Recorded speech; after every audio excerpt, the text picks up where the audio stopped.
Ilan pang personalidad ang idinamay ng 18 dating tauhan ni Saldico sa kanilang mga aligasyon. Ang ilan sa mga pinangalanan pumalag at tinawag na kasinungalingan ang mga paratang. May unang balita si Ian Cruz.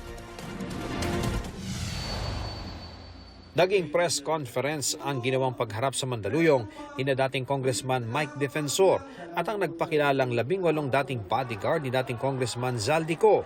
Wala kasing senador na dumalo kahit pa sinabi ni Defensor na dito magaganap ang pagdinig ng Senate Blue Ribbon Committee hearing ng Cayetano Block ukol sa flood control scandal. Bukod sa 18, may 4 pang bagong testigo mano ang abogado nilang si Attorney Levy Baligod. Isa sa kanila, ang dati rin daw sundalo na si Jeron Valderrama. Kasama raw siya sa nag-deliver ng male-maletang pera kina dating Speaker Martin Romualdez at Senador Erwin Tulfo noong kongresista pa siya. Binanggit din niyang nahatiran nila ng pera si Comelec Chairman George Erwin Garcia. Ang una pong lumapit sa amin ay yung driver niya. Then, binuksan ni Martic side yung doon sa right slide door, inabot sa driver ni George Garcia. Then, pagkalagpas po ng mga ilang metro, magkasalubong po sila ni George Garcia. Then, lumapit din po si Chairman George Garcia. Then, binuksan po ulit ni Martic side yung sliding door. Then, inabot po yung receiving copy. Sinusubukan pa naming makuha ang panig ni Romualdez sa Tulfo pero nauna na nilang tinanggi ang mga paratang. Pinasinungalingan naman ni Garcia ang akusasyon. Anya, hindi na nagtutugma ang mga sinasabi na nag-aakusa dahil dati 4 na maleta daw ang ibinigay sa kanya. Ngayon ay bag na maliit na lang. Mahirap anya kung may nagdidikta lang kung ano ang sasabihin at ano naman anya ang kinalaman niya sa flood control. Nagpakita rin ng iba't ibang larawan ng mga ex-bodyguard ng mga umunoy delivery ng mga maleta. Meron ding larawan ng mga tagpo sa hangar na pag-aari ni COSA Misibis Aviation and Development Corporation. May larawan din sina Senador Kiko Pangilinan at Mrs. na si Sharon Cuneta kasama ang mga empleyado umano ni Co. Pero wala na silang ibang binanggit na detalye. Sa isang pahayag, sinabi ni Pangilinan na puro pasaring, aligasyon at palabas lang anya ang mga ito. Gusto lang anyang mantsahan ang naiulat na pag-upo niya bilang chairperson ng Senate Blue Ribbon Subcommittee na mag-iimbestiga sa flood control scam. Dagdag pa niya, walang basihan ang tinawag niyang tangkang pagdungi sa kanyang pagkatao. Pananagutin daw ni Pangilinan ang mga nag-akusa sa mga paninirang ginawa nila, pati sa pagdamay sa kanyang pamilya. Ang isa namang dating tauhan umano ni Co, idinetalye ang paghahatid daw ng male-maletang pera sa bahay ni dating Senate President Cheese Escudero. Noong 2024, mula Horizon Homes, BGC, kasama ako sa convoy papunta sa convoy ni Saldico bilang security detail at pupunta kami sa bahay ni Senator Francis Cheese Escudero sa New Manila.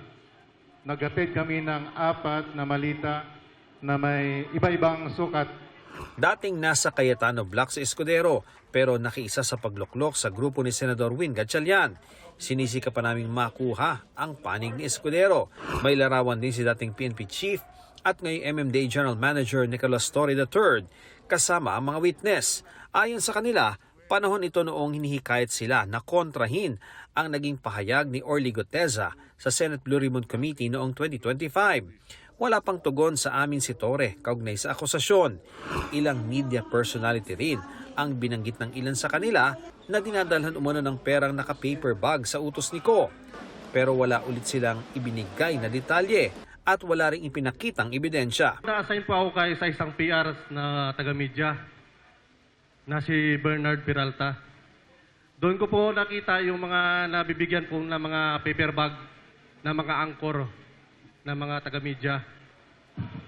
Kagaya po ni Arnold Clavio,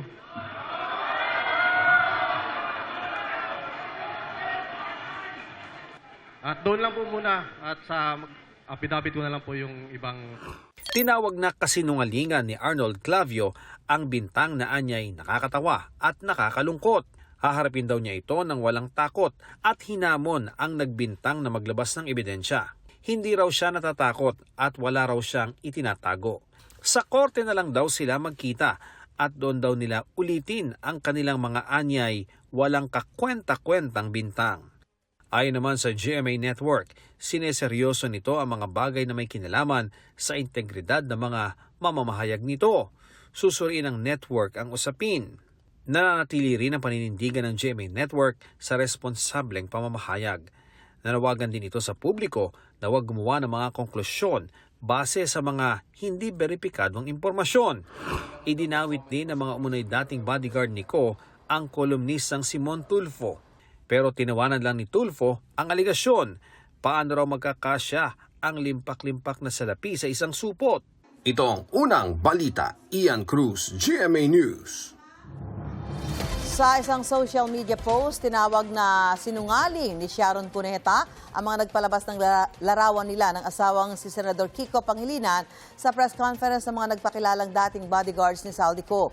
Paglilinaw ni Cuneta, ang larawang ipinakita sa presscon ay kuha noong bumisita ang kanyang pamilya sa Marawi City. Taliwas sa sinabi sa presscon ng mga tauhan umano ni Ko ang kasama ni Cuneta at Pangilinan. Nanindigan si Cuneta na hindi sila tumanggap ng maleta ng kanyang asawa. Malinis anya ang kanyang pamumuhay at pinaghirapan ang lahat ng mayroon sila.